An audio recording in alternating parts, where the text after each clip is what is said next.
Imagine being at a convention and going to an interview panel that's just for you. No bustling crowds, no hours-long lines, just you, the moderator, and your favorite comic book creators. Well, this is pretty much that. Miss Jen sits down every week with two comic book creators for a live stream interview about their latest work, and you can ask them whatever you want. It's Talking Shop, Mondays at 5 Eastern on The Experience, Comic Culture and Sales.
What's up, the internet? It's me, it's Kyle. How's it going? Welcome back. This is the EXP Expo 2022, the one with all the twos. And this is our 11th segment of the EXP Expo 2022. But this one fits our theme a little stronger because there are two people. All the twos. See how that's how math works, I guess. I'm very punchy. It's been a long few days. So let me start by bringing in a face that you're going to recognize. And he talks a lot and I think should invest in decaf more often than he does. Ladies and gentlemen, Onrie Copeland. Hey! So I'm drinking something called C4 Energy. In the comments, let me know if Onrie were to drink this, would his head just explode? No, man, it's okay. I got my medicine right here, man. This makes me jumpy, Connor. By the way, I love your beard right now. Your beard is like It's like got to get thinned out a little bit right through here. Because it's getting to that point where like it's retaining like food. Like there's hidden treasures in his beard. Right. You know that episode of Family Guy where Peter Griffin has the birds living in his beard? I have never actually seen a full episode of Family Guy. Only bits and pieces. There's an episode where Peter Griffin has birds living in his beard. That's the next step for me. Because like I found like bits of it's gross. But let's bring in somebody whose beard is better than mine. Oh, his beard is way better. Guys, there he is. Chuck Pineau. Chuck, you're muted, buddy. He's muted. It's because he's not wearing the right headphones. You're muted, bud. Now I'm not. I have like columns and pillars that are holding this thing up. So yeah. It's like I said, I've got to just trim a little bit through here, just to kind of give it a little more shape, and because it's starting to fan out. Like, I'll be honest. Last time I let my beard get this long, you know who trimmed it for me? Brutus the Barber Beefcake. No way. Seriously? We had done a fundraiser at the store for the Children's Hospital, and the deal was that if we raised enough money, I would get Brutus the Barber Beefcake to trim my beard with the shears. And he did. He goes, okay, now tilt your head this way. And he's like trimming it. And we're doing it live on Facebook. And he's like actually trimming it. I really did think he'd just chop it off. But no, he's like giving it shape. That's so awesome. I mean, people, you can't pay for that kind of stuff. That's just cool. Yeah, I mean, Right. like that's the best part about our industry is like the fact that things like this happen and it just becomes like so second nature. Like the way you're talking about it, Kyle, it's just like another day in the office. Well, well, and you know this about me, Onrie, that I'm always down to do the dumb, wild things. And that was one of them. It's like, okay, we've raised enough money, whatever it takes. I at one point to celebrate the launch of Beardo Volume 4, Dan Doherty drew a beard on my face in Sharpie on the floor at C2E2. I didn't know he was that talented. Well, turns out he's not. I always got a jab at Doherty. I'm sorry. There's what I do. No, it's true. But I had to walk around C2E2 with a Sharpie beard for like 4 hours. So, I guess let's start at the beginning here. And it's something that I wanted Onrie to ask Chuck the other day when Chuck was on Onrie's show, but he didn't because, well, he's Onrie. Chuck, how did you get into comics, man? Oh, you mean as a creator? Royal we. So as a creator, as a fan, everything. Oh, okay. I mean, as a fan, I remember just kind of like showing up at my grandma and grandpa's house, and they had like foster children that would come and stay with them. My grandfather was a priest, and they would have foster children that would come and stay at their house, and they took care of them and whatnot. And I went to hang out with one of them, and they had this massive comic collection. And I remember being fascinated by this one book, X-Men. And I picked it up, and I was probably like, oh, dude, like 6 or 7. And I'm flipping through, and I'm reading it, and I remember very well this terrible joke, even at 7 years old. It was this terrible joke where Iceman picks up this pie, and he's like, ha ha ha, let's make it a pie a la mode, and he puts a little like terrible snowball on it, and I was like, oh, what a terrible joke, even at like 6 and 7. And later on, I decided, as a growing man, I'm like, I love comics. I'm gonna read all of the X-Men. I'm such a huge X-Men fan. I'm gonna go all the way back to issue 1 digitally and read them all. And I read issue 1, and the pie joke was in issue 1. So I realized the first X-Men book I ever read was X-Men 1. Why he had that out for a 7-year-old to read, I don't know. But I am proud to say, if that book ever got wrecked, it wasn't by this 7-year-old. So, and then, moved on and continued with it and absolutely loved it. And then I've been writing for most of my adult life, all of my adult life, really. My wife and I created like an RPG, an online role-playing game that was done through writing and whatnot, play-by-post RPG, and just I've always loved writing. And then at the bright old age of like 38, 37, I decided I really wanted to get into comics. Someone pulled me in, and I realized after doing my first Kickstarter, and it failed monumentally, that, hey, I don't have a name. Why the heck is anybody buying my stuff? So I started working with other people as an editor because I really love the creation of story and sort of the building blocks of story. I became an editor, and now I'm much more known as an editor than I am as a writer. All right. So, Onrie, you're a writer. Chuck, you're an editor. I'm going to show you a panel from a comic book that came out this week. And I want you guys to tell me as a writer and he puts it on mute. I think Chuck just burped. Hey, no, no. I have COVID, so I'm coughing and getting the phlegm out. So if I go on mute, that's why. Oh, okay. But I do like the timing of it was good catch. Right. So I want you guys to look at this and tell me as a writer and an editor, first thoughts, just blind react. You ready? Yes.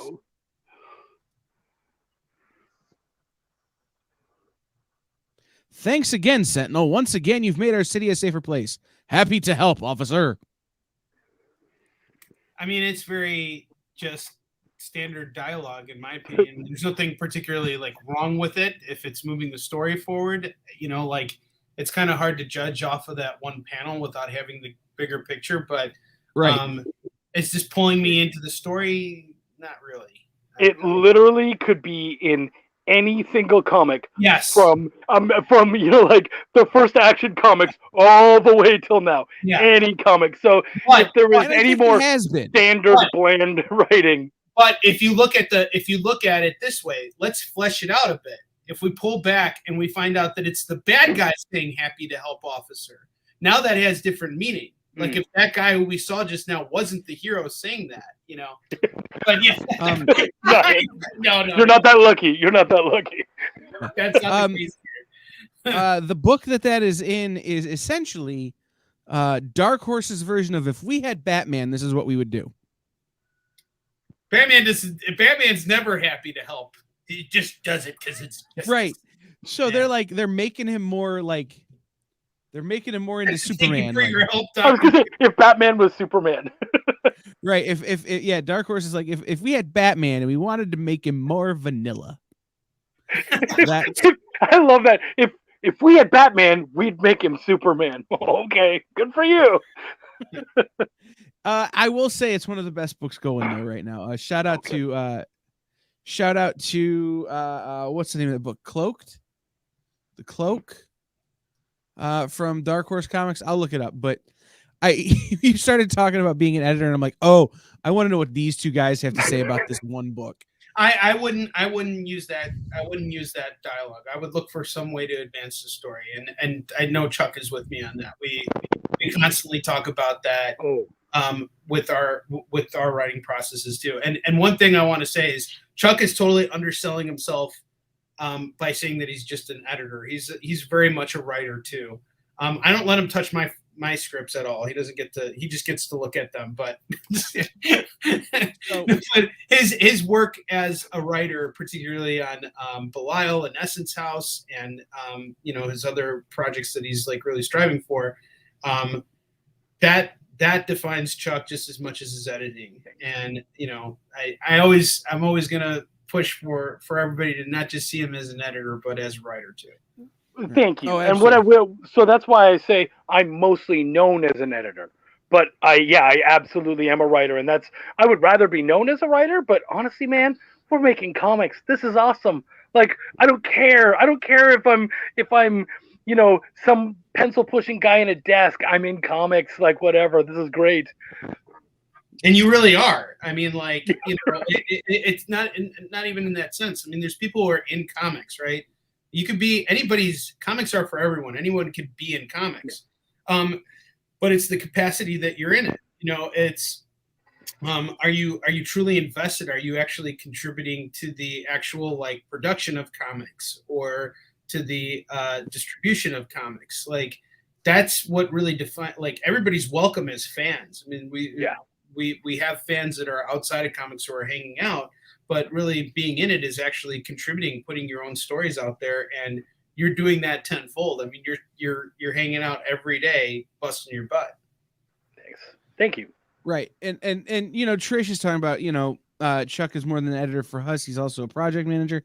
I knew Chuck as a writer before I knew him as an editor because somebody handed me Belial maybe at a convention. He's like, yeah, you're going to like this. Okay.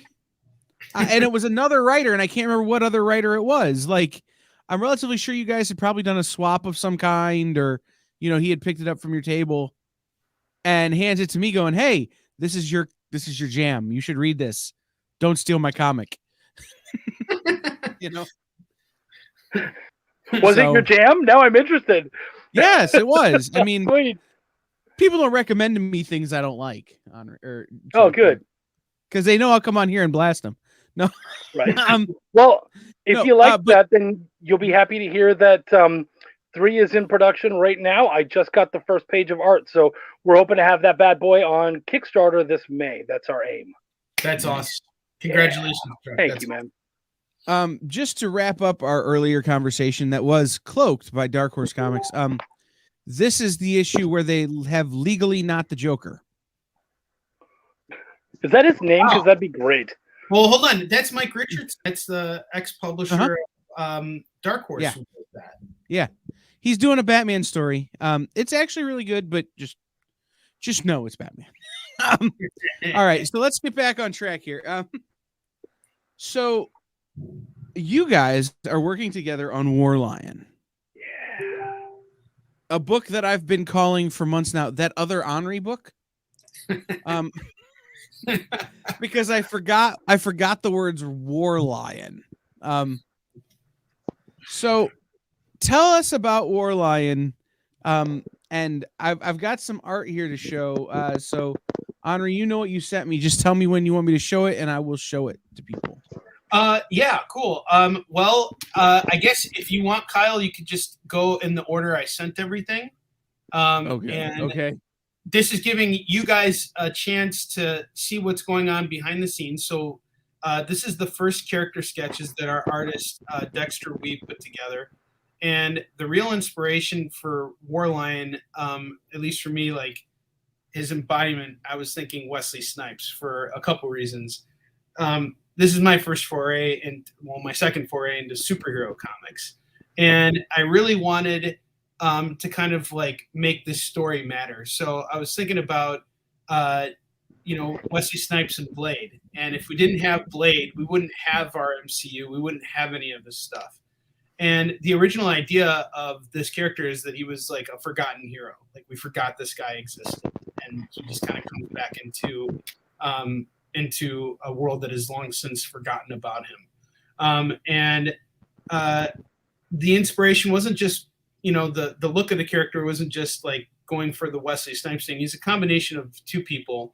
Obviously, I'm thinking, the old action movies starring Wesley Snipes, but also the embodiment of the character of Warlion is Maso Yama, who was the creator of Kyokushin Karate. So you can see a lot of like inspiration, and a lot of the choreography in the book is based off of stuff that I've read from Maso Yama's like book on karate. And we take a lot of different poses and stuff like that when we're choreographing the fight scenes, which have turned out just absolutely incredibly well. And Chuck has been instrumental in helping me navigate how to best work with Dexter, our artist on it. And he's just done an incredible job. But Chuck, I have a question for you. Once we kind of like, now, like when Kyle brought on, mentioned it initially that this is that other Onrie book. Well, this is also a Chuck book too, and this is a Dexter book. And I can say that I wasn't trying to diminish anyone's anything. No. Onrie's been telling me about this book for like a year and a half, and I couldn't remember two very basic words in war and lion. But I can remember how to spell Isun Shin. Which no one else can, by the way. But my question actually goes to Chuck, and as I'm still trying to kind of figure out like what is this book about, and like what does this character like represent to me? What does he represent to you now that you've like edited like the first issue? Like, I see him in one way, but this isn't just my vision; it's our shared vision. Well, I mean, first off, what I will say, not to oversell the book, but in my mind, when this series is done, when you've gotten those 3 issues and you've read the whole thing, gang, I believe that at the end of that, you're going to read it and you're going to go, oh, Yisun Shin? That's the other Onrie Kompan book. Because this is amazing. To me, it's always been one word, and I've been saying it since the beginning, since you first pitch it and talked it to me. This book is legacy.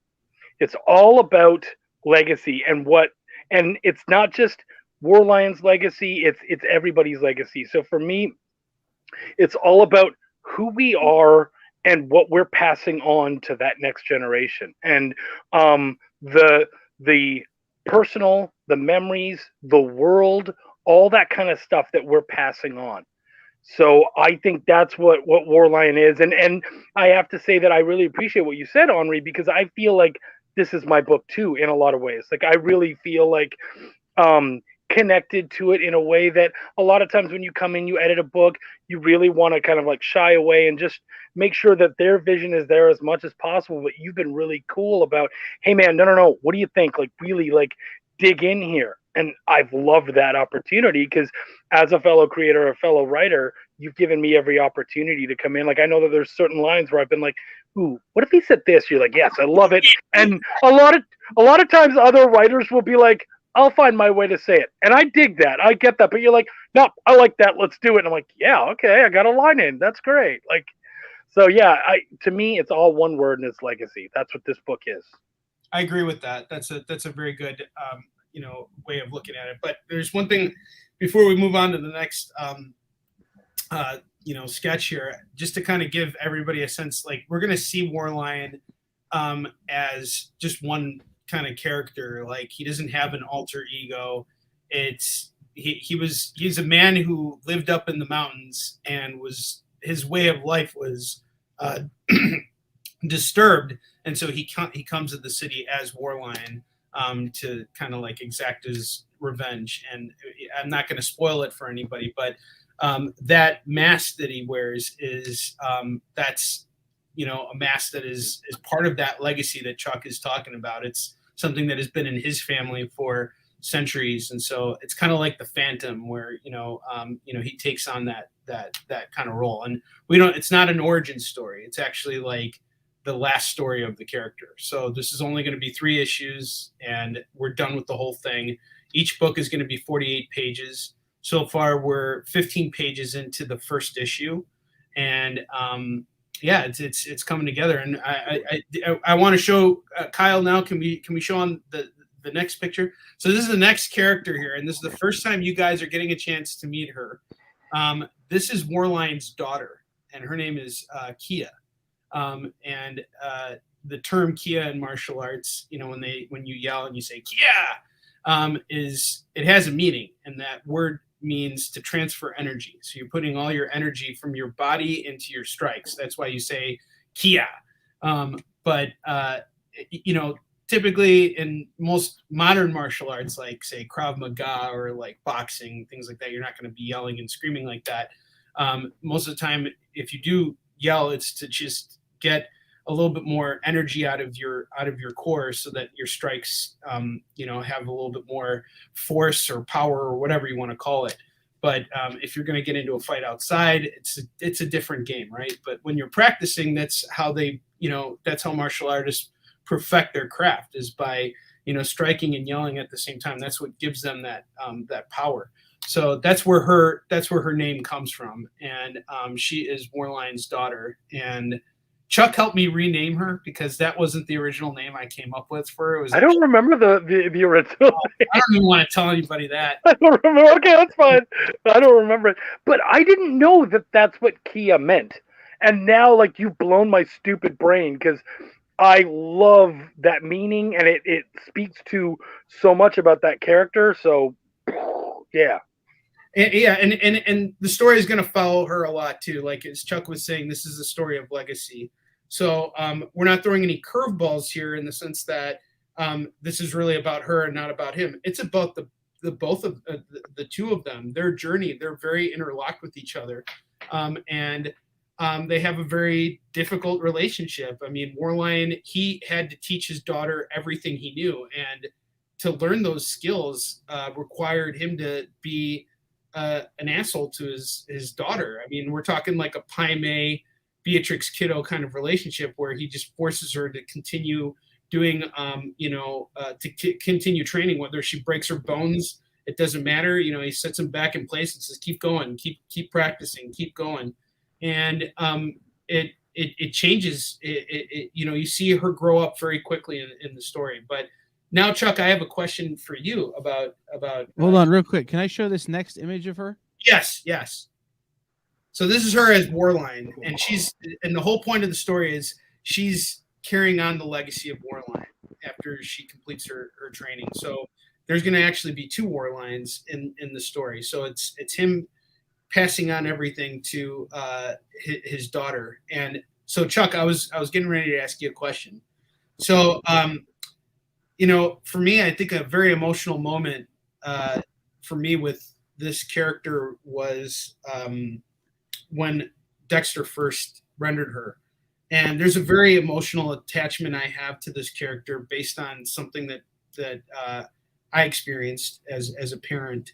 That when I saw that first rendering of her on a page, I was literally crying.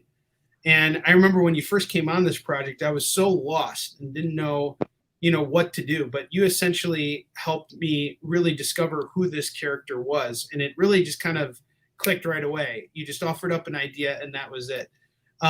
So my question to you is, as a creator, how often are you able to offer up ideas like that can be a game changer for moving a story forward? And, how often are your ideas, used to kind of help a story move forward?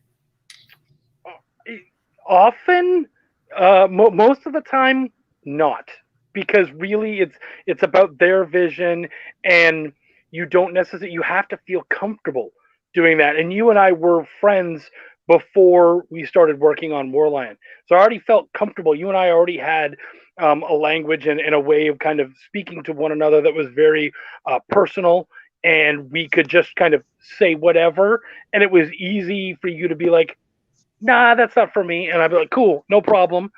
But you were really open, and so a lot of times you don't necessarily have that level of comfort with a client. And so and also, I mean, these are creative ideas that you don't, if you really like the idea, do I want to just share it out with anyone? Like, maybe I want to use this for something else, like maybe I want to hold on to this little nugget. So yeah, a lot of times that doesn't happen. If you do have some things that you can kind of help to make it a little better, yeah, but usually you want to stick to their vision as much as possible. Here, I felt like I had the opportunity to add to the vision that you had, because it was I had become such a part of it that I felt comfortable enough to do that. But that's not normal. Yeah, well, I think it's okay for me to reveal the inspiration for this character right now without revealing anything beyond that. What do you think? Should I hold on to that, or? Dude, this is your show, man. I'm down. So something I haven't been very open about, in 2019, my wife and I had a miscarriage, and we had just found out that we were having a girl, and we always wanted a girl. So we have two boys, two wonderful, healthy boys, but we were really hoping our second boy was going to be a girl. He ended up being a boy.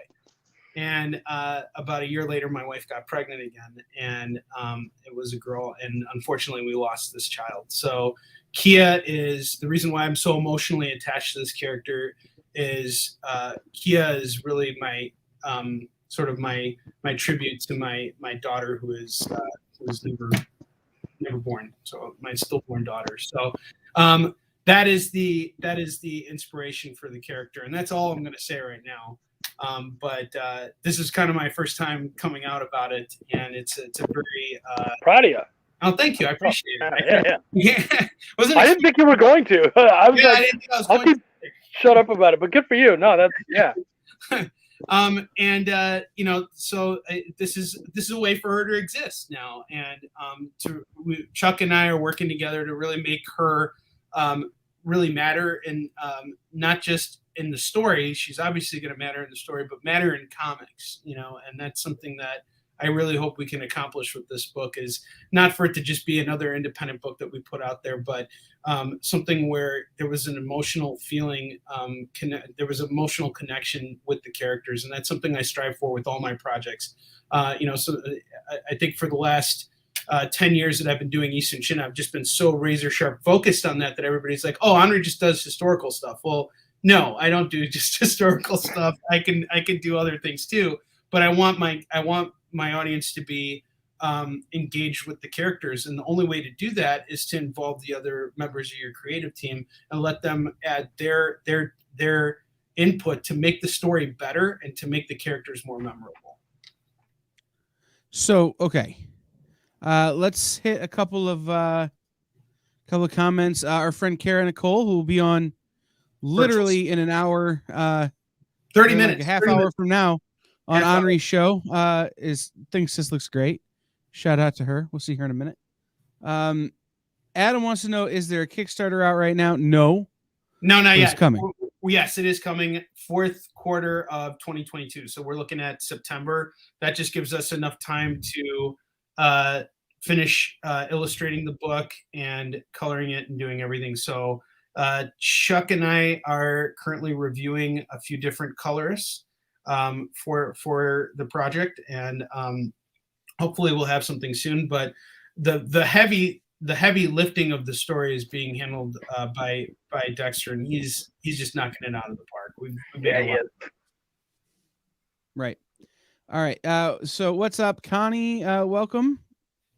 Hey, Connie Jolitz, what's up? Yes. Aloha. Aloha from Hawaii. Trish, trying to be funny, but you could dot me.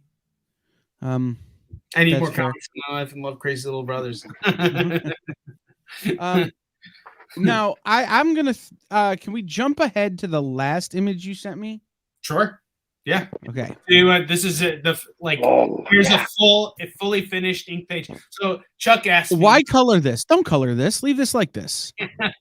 We've actually thought about that, just leaving the gray wash and not coloring at all. I mean, which would be interesting. But I think Warlion needs color, especially in certain scenes.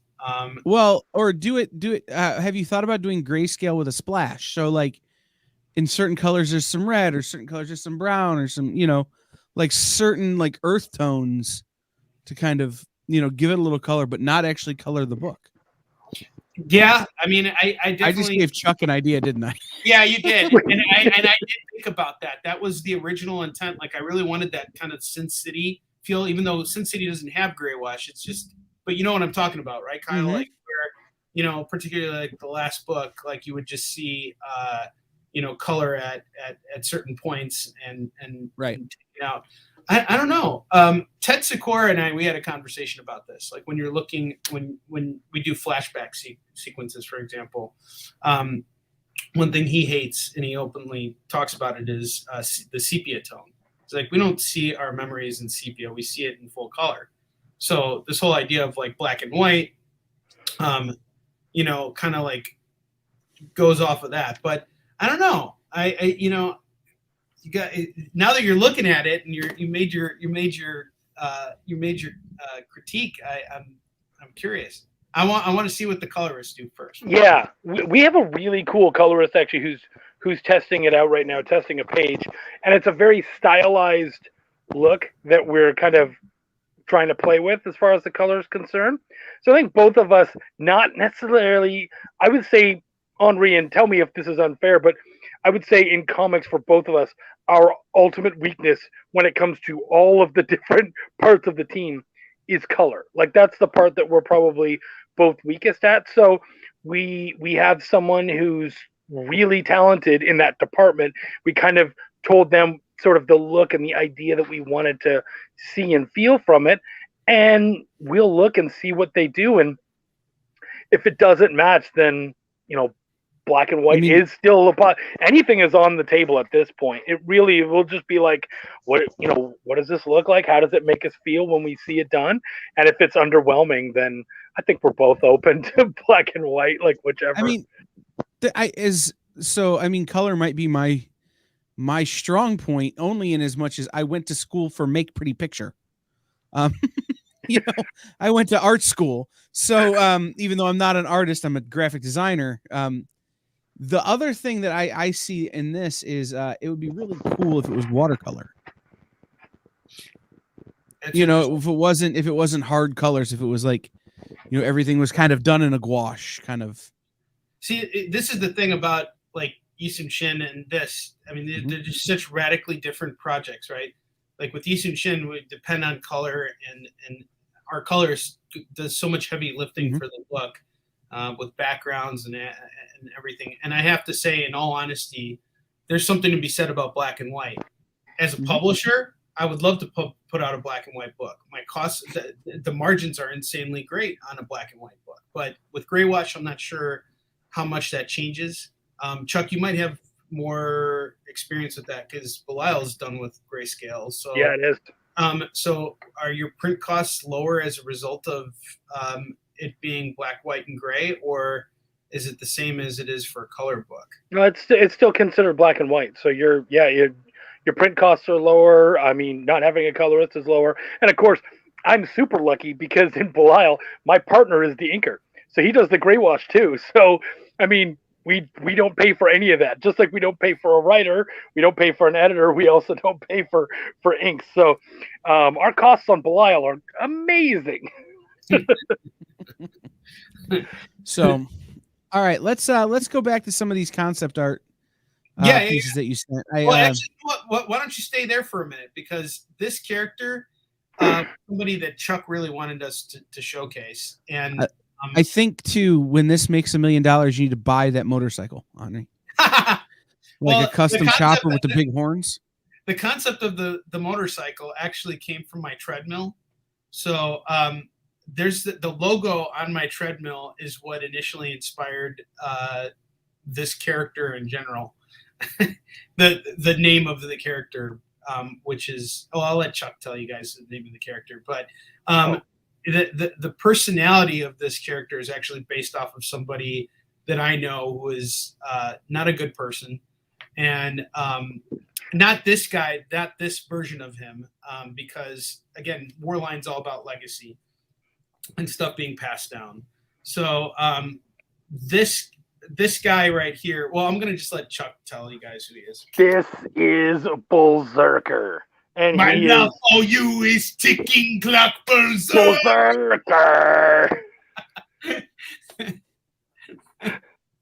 He's amazing. And yeah, he's another legacy character where the leader of this, they're called the Stampede, right? Yeah, the biker gang is called the Stampede, and they pass that along.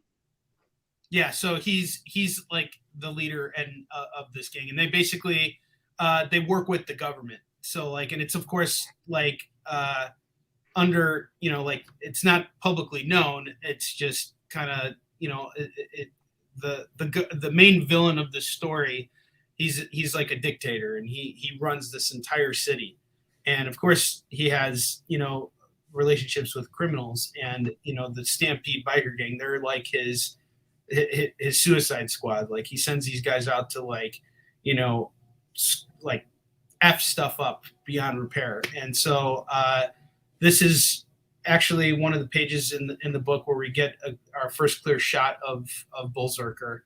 And you know, everybody thinks that the police, we call them the Peace Force, because you got the main character, the main hero is Warlion. So war against peace. You know, the Peace Force, they're the exact opposite of what they stand for. They're for peace through control. And there's a lot of correlation to what the Peace Force represent versus what people may perceive as law enforcement agencies throughout history, not just like what's going on today per se.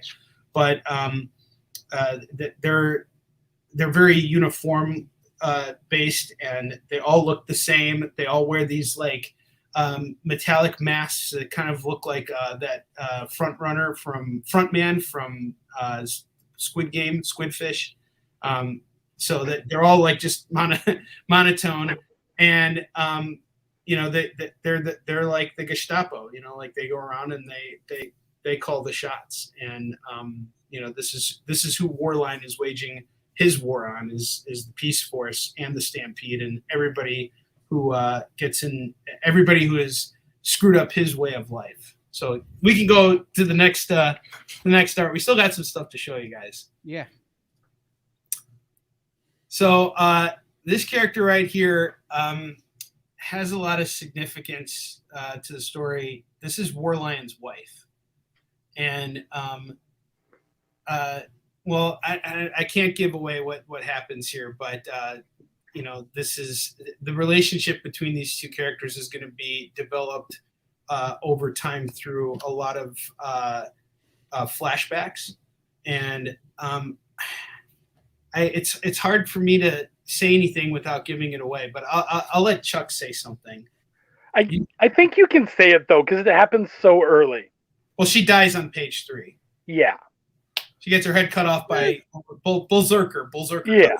But so much of their history and her story is throughout the rest of the series, because she is obviously, as both Kia's mother and as his wife, she is such a pivotal character in their memories and whatnot, and in who they are.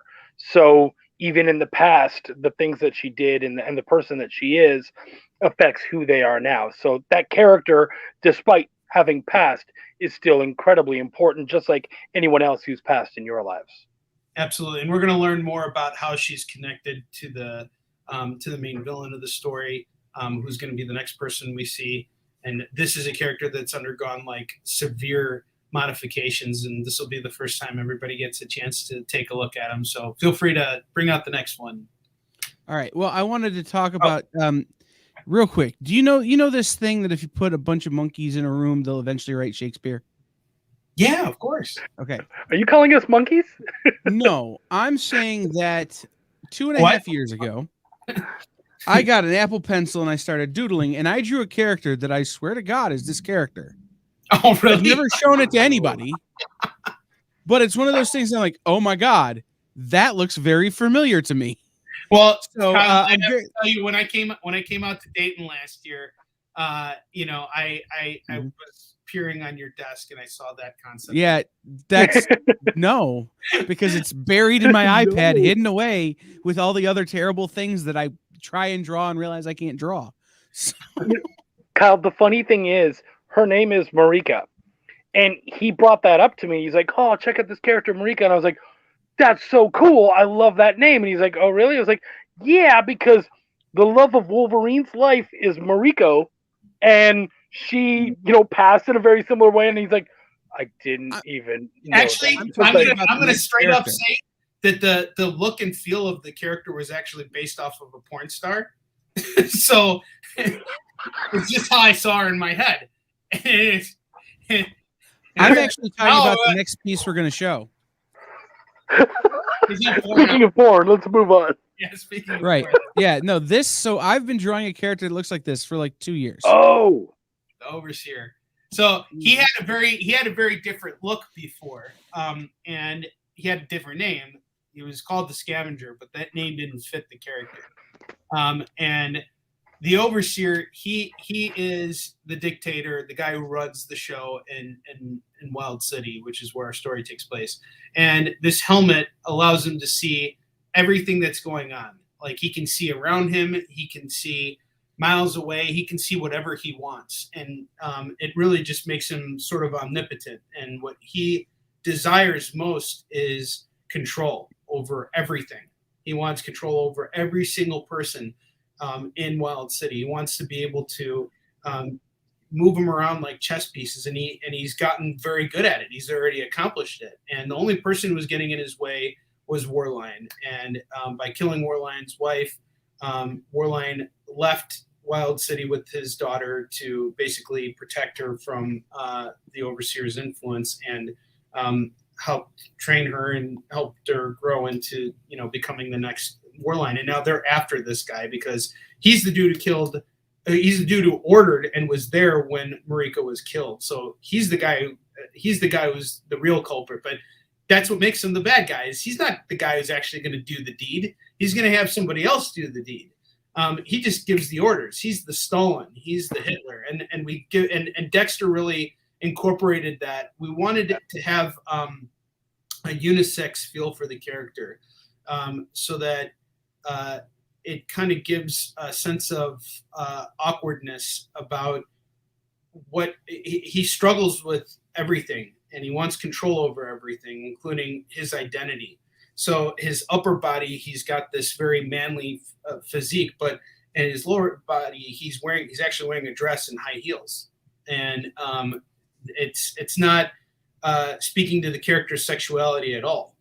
That's not really what it's about. It's really about just this need for control and to be in position, and to be someone that everybody just reveres and respects. no matter what. You don't question the overseer, and there's a fashion style to how he dresses. It's a very domineering, I'm in control kind of thing. Like the dress is really kind of like more of like a BDSM kind of like control type of aspect I was going for with the design. But obviously there's a lot of like, World War II, Nazi Germany, NKVD, Russian stuff going on over here too. But Chuck, do you have anything you want to add to that? No, I mean, not really. I do remember. I couldn't remember his name beforehand, and I remember like you named the character. No, I know that I named him Overseer, but I just remember that when you told me the original name, I was like, no, man, no. I mean, you do you, but I'm really not behind it. And you were like, okay, cool, I'm not sold. I'm like, great, please don't be. Let's keep looking. And you were right. Another thing that we did with this character was our main villain's actually Asian, and the inspiration for him in terms of like if I had to cast him in my head, like what actor would I see him playing him is B.D. Wong, who was the main villain in one of my favorite shows, Mr. Robot. And there's he's a very eerie character, and him and Marika have a connection to each other, so they know one another. So it's not like she just gets killed because of Warlion. She gets killed because of him, but the Overseer sees that as a sign of betrayal because of the loyalty that he demands. And he's just a hungry. He's a hungry psycho. Some chicky nuggies. Yeah, he's a huggy nuggy. Yeah. I better be careful before I accidentally splurt out something I shouldn't say on the air. But yeah, this is a character that underwent a lot of a transformation, and Chuck allowing me to use the name Overseer, which I was kind of like hesitant about at first because of Glass. You know how they named Bruce Willis's character the Overseer, but when you really look at what an overseer is, it's a title. It's not like a name. He goes by the Overseer. That's his title. It's not a superhero name or a supervillain name. That's his title. Everybody calls him like the Overseer. He's like the Grand Warlord, kind of character. And yeah, he's a messed up dude. Yeah, a lot of psychological issues with this guy. All right, and then we'll go to this shot of it. And that's another shot. You can see the inspiration there from. I love that grin. That just like it's almost maniacal. And here's the thing, Chuck. I realize I know what my references were for this. It was that other dimensional Reed Richards from the Fantastic Four, the one that Hickman introduced, the guy with the other weird looking helmet. That definitely played into the design. So I don't think that this is definitely a concept that was inspired by something else that already exists. And it's not like I'm the only one who could have thought of this. So the fact that Kyle's reaction initially was like, I literally drew something that was exactly like this makes sense. But it takes me back to something that you told me long before you started even working on Warlion. It was when you had me on your show.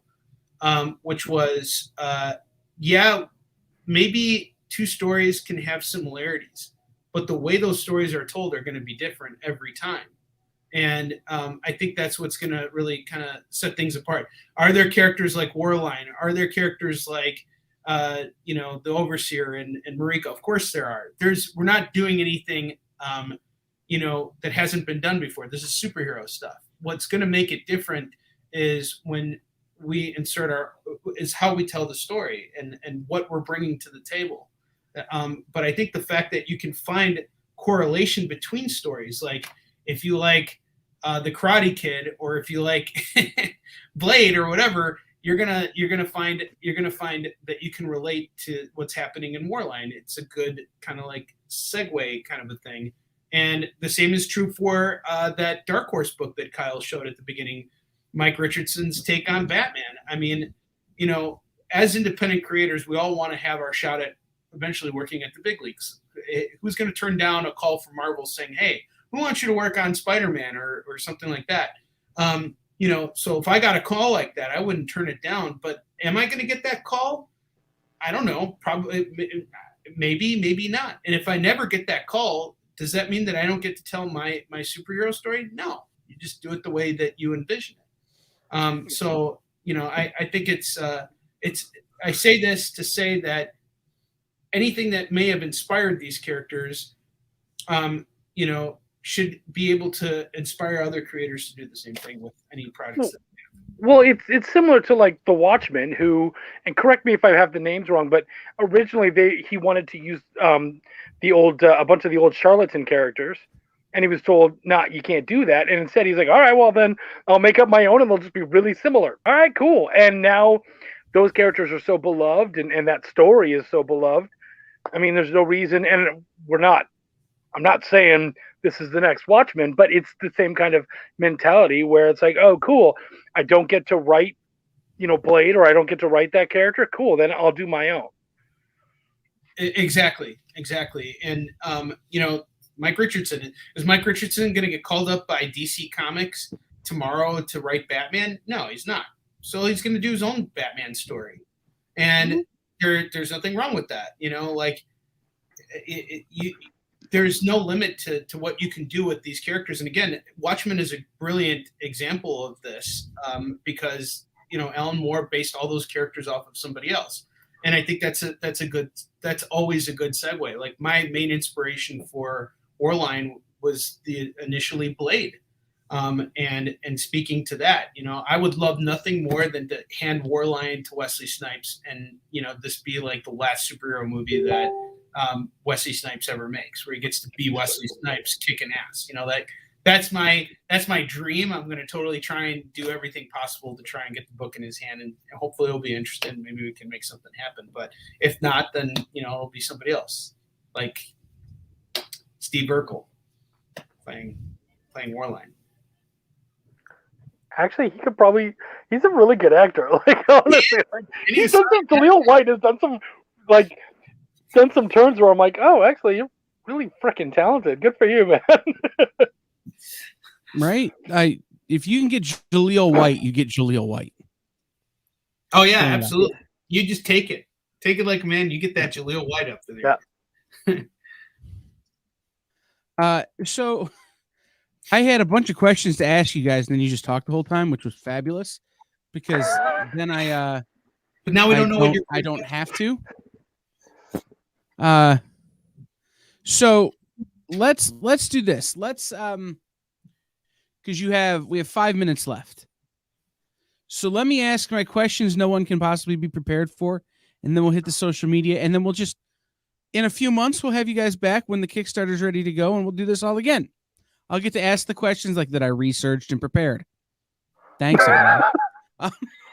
Sorry. No, I'm kidding. I don't prepare for these things. Okay, so you're stuck on a desert island with the professor and Marianne, and you don't know how long it's going to be until the Globetrotters come to rescue you. You get to take one book, one movie, and one album. Kama Sutra is the book. Sleepless in Seattle is the movie. You're by yourself. So what? Kama Sutra. No, you just said I had Marianne with me. Yeah, you have Marianne. Yeah, but the professor and Marianne are together. Not when I'm done. I'm sorry. I love you, honey, but I'm stuck on a desert island. We're not married till I get back. Yeah, what happens on this desert island stays on desert island, dude. I'd bring a cookbook, maybe, too. It'd be between that and Kama Sutra. Oh, that's a good idea. Okay, yeah, so bring like the Cub Scout menu. What about you, Chuck? I think I would bring like I was a Cub Scout growing up, so I would probably want like the Cub Scout manual, because a lot of that stuff is just. So I'd love to be able to learn, you know, all the rope tying and all that kind of stuff. Like go just full kind of survival. But then I know I'm taking it too seriously. But obviously, movie. Somehow I have like a Blu-ray player or something there. I get one movie. Oh my god! You know what? I don't know why it was the first one to come into my head. I love me some Braveheart, and that's like an epic. So like I would watch Braveheart, and there's like, oh cool, there's 4 hours of the day gone because I'd get the director's cut, right? Like you got to get the full long thing. So I think I'd go full on Braveheart. And then what was the other thing? An album. A movie? Oh, album. Ooh. I would probably do something super like moody and emotional that I could just get lost in. So probably like a Dark Side of the Moon, something like that. All right, Onrie, you've already picked the Kama Sutra, which I don't understand. I know. Actually, I'm sorry. I'm sorry. No, I'm sorry. No,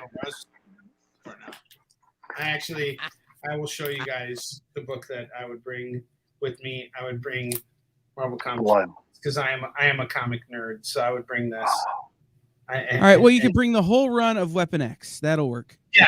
Yes, the whole run of you Weapon. Get the trade, the omnibus. Yes. Yeah. Okay. All right. You get one movie. I would do Debbie Does Dallas because that's just the gift that keeps on giving. You know, because you can watch multiple times and not get. He's just gonna blue ball himself for however many years. Even if you know what's gonna happen next, it still provides endless entertainment. Onrie's gonna be so dehydrated, he's gonna die on this island. Know, right? All right, and then an album. I'm thinking Tom Petty and the Heartbreakers, greatest. Like a best of, yeah, best of. You know, because I'd be really, I'd get into a dark state of mind, you know, just being on a desert island, and I'd listen to, I Won't Back Down by Tom Petty. Just to kind of all right, so we have 1 minute left, so no time for Onrie to be his normal off-topic self. Social media, where can we follow you? Where can we support you? Where can we hand you money so that you can make things? Pornhub.com! Sorry, Chuck. There. You can find me on Facebook, Chuck Pineau, Pineau. You can find me on Instagram, same name. You can find me on Twitter, @ChuckyPin. You can find my Chuck's Raw Reviews on YouTube. I also have a YouTube show that is on there every Tuesdays at 9 p.m. Central, 10 p.m. Eastern. It's called Chuck's Shop Talk, where I sit down with a different creator and we discuss creation and all the cool stuff that they do and their processes and how we do it. And then you can also find my publishing wing, Bonfire Press, on Facebook. Bam! Onrie, go. You guys know where to find me. I'm on here like all the time. I'm on here again. Yeah, you just come back to the experience. Support Onrie. That's right. Everybody knows where I am. But yesunshin.com, and soon is spelled with 2 O's and an N, no H's. Yes, make sure it's Yesunshin, not Ye with anything else. Yesunshin.com. You can buy stuff from there. You can go to my eBay store. You can check us out online. And stay away from Portland. I don't have a profile on there. So we've got to wrap up so that Onrie can refresh this page and be back in like a minute with Kara Nicole, AZ Power Girl. And we'll be back in just a minute here on the experience with virtual signings with Onrie. Thank you, Chuck, for being here. Thank you, Onrie, for being here as part of the EXP Expo. Tune in tomorrow for a much bigger EXP Expo starting very early in the. I don't know why I got myself into this, but we will see you then.